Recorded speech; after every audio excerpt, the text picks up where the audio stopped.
Have you ever wondered how the peaceful, slowly moving glaciers can be the catalyst for a destructive tsunami? Glaciers, these colossal rivers of ice, seem to sit quietly in the polar regions of our planet. Yet they hold within them a force so potent, it can cause the sea to rise in a furious wave, creating a tsunami. This journey we're embarking on takes us from the icy realms where glaciers are born, to the deep, turbulent waters where tsunamis are unleashed.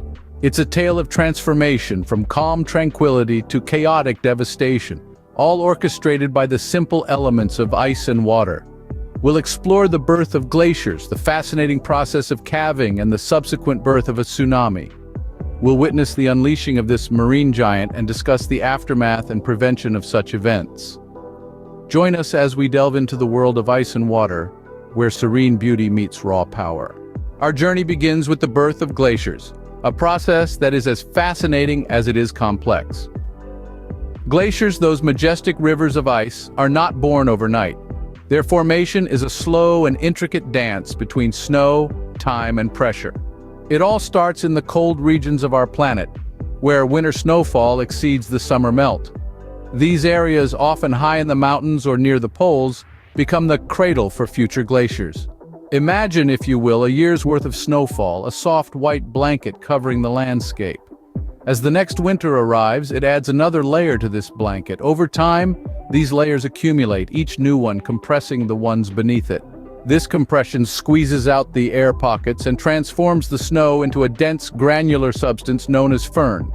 As the firn accumulates more and more snow, the pressure continues to increase. This pressure is so immense, it literally restructures the firn at a molecular level, turning it into ice.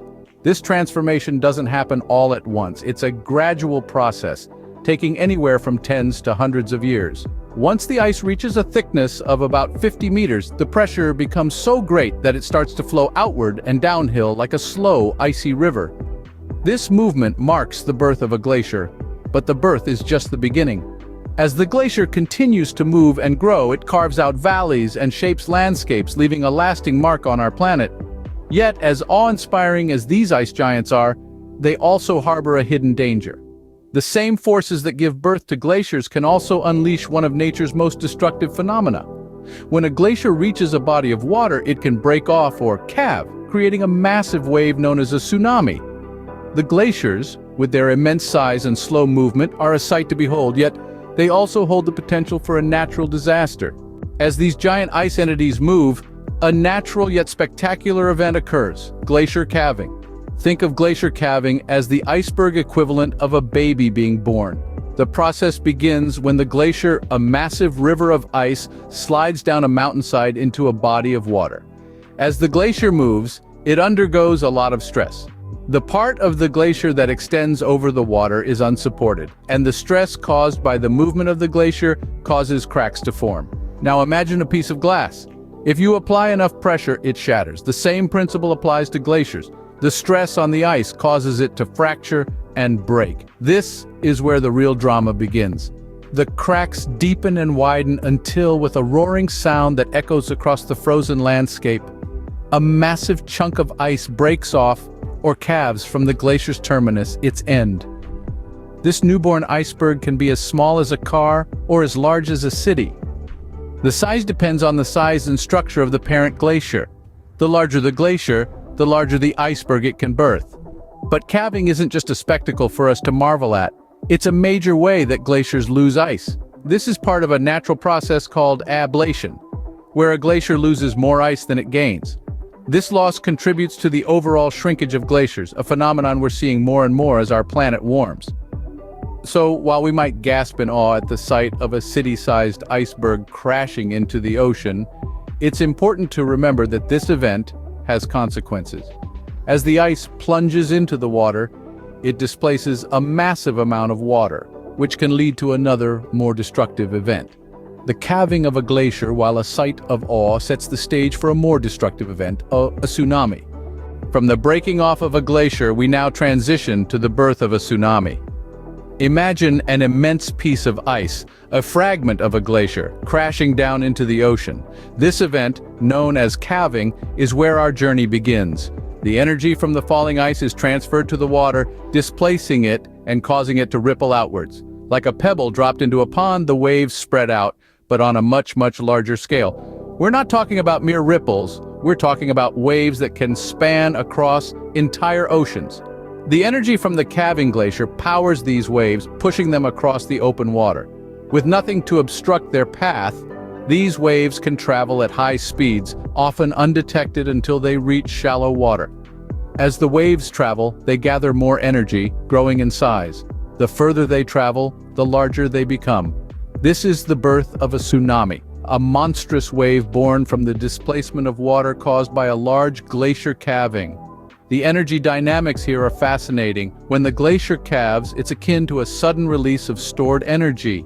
The water absorbs this energy, and this is what powers the tsunami. It's a direct energy transfer from the glacier to the ocean. But what's truly awe-inspiring and a little terrifying is how quickly this can happen. One moment, a glacier is calmly floating in the ocean. The next, it calves, and a tsunami is born. This process is a testament to the raw power of nature. It's a reminder of how the tranquil and the turbulent are but two sides of the same coin. The same serene glacier that provides us with stunning landscapes can also give rise to devastating tsunamis. The birth of a tsunami is a marvel of natural physics, a demonstration of the immense power hidden within our Earth's glaciers. It's a stark reminder of the delicate balance that exists in our natural world. And thus, from the tranquility of a glacier, a tsunami is born, ready to unleash its power. With the birth of a tsunami, the tranquil scene quickly turns into one of chaos and destruction. The tsunami, a child of the glacier's calving, is a titan unleashed. Its power is unrivaled and its path unyielding. Born from the displacement of enormous volumes of water, this colossal wave is no gentle ripple. Its sheer size and speed can be deceptive, for beneath the surface it carries an incredible amount of energy. As it begins its journey, the wave spreads out in all directions, racing across the ocean at speeds comparable to a jet plane.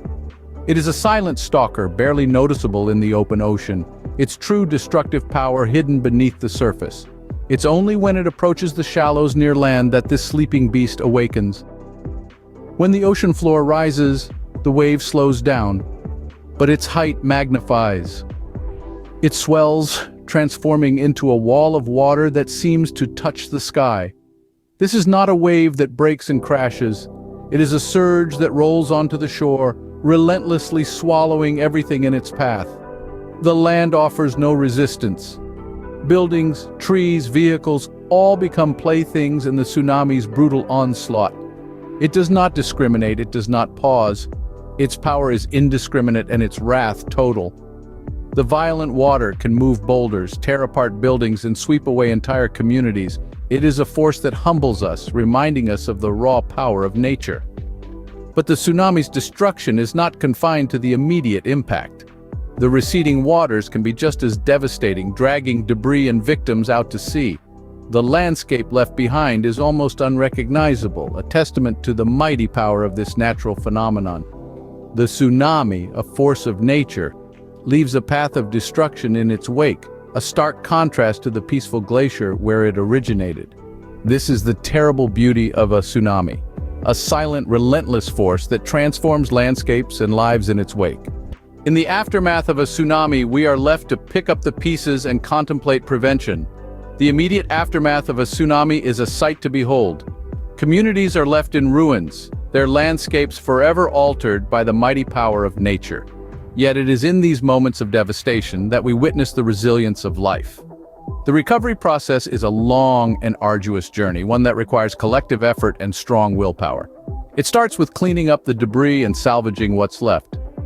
Infrastructure must be rebuilt, homes reestablished, and lives restored. But more than the physical reconstruction, it's the emotional healing that takes time. The trauma left by the tsunami's fury is often the hardest to overcome. As we face these calamities, we are also prompted to think about prevention.